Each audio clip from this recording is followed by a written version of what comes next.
बहुत समय पहले रामपुर नाम के गांव में एक गरीब परिवार रहता था। रमेश और उसकी पत्नी गीता। रमेश दूसरे के खेतों में काम करता, तब बड़ी मुश्किल से उनका गुजारा हो पाता। एक दिन रमेश खेतों में काम कर रहा था, तभी उसकी नज़र एक बक्से पर पड़ी। जब उसने वो बक्सा खोला तो उसमें एक चमचमाता हुआ कोट दिखा और एक चिट्ठी, जिसमें लिखा था, ये कोट जो भी पहनेगा उसके घर पैसों की कभी कमी नहीं होगी। फिर रमेश ने झट से वो कोट पहन लिया और काम छोड़ के जल्दी जल्दी अपने घर जाने लगा। रमेश जब घर पहुंचा तो देखा कि उसकी छोटी सी झोपड़ी की जगह एक बड़ा सा घर था। उसने अपनी पत्नी गीता को आवाज़ लगाई।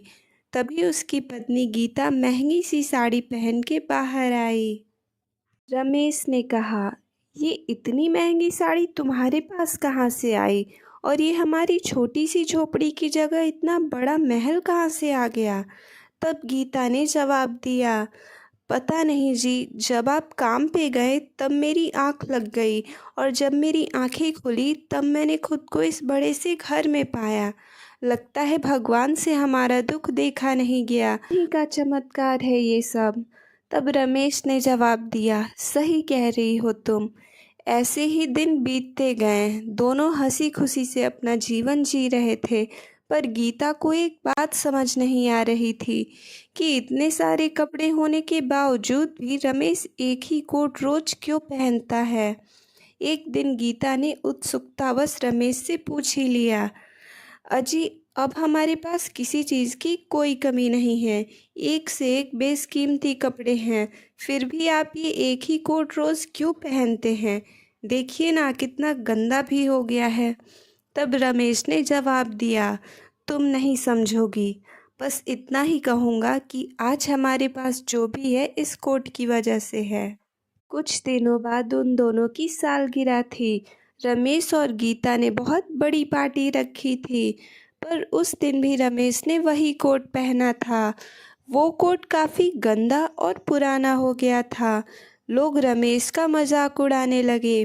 कुछ लोग तो ये भी कहने लगे कि सही कहते हैं लोग, भिखारी को सोने का कटोरा भी दे दोगे फिर भी वो भीख ही मांगेगा।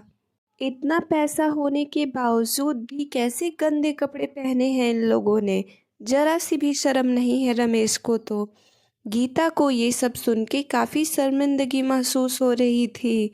गीता ने रमेश से कहा, आपकी वजह से लोग आज हमें ताने मार रहे हैं कि इतना पैसा होने के बावजूद भी ऐसे फटे पुराने कपड़े पहन के चले आए हैं। बस बहुत हुआ, अभी के अभी आप इस कोट को बदल के आइए। तब रमेश ने जवाब दिया, लोगों का तो काम है कहना, छोड़ो इन्हें, इनकी बातों पे ज़्यादा ध्यान मत दो। गीता गुस्से में लाल हो गई।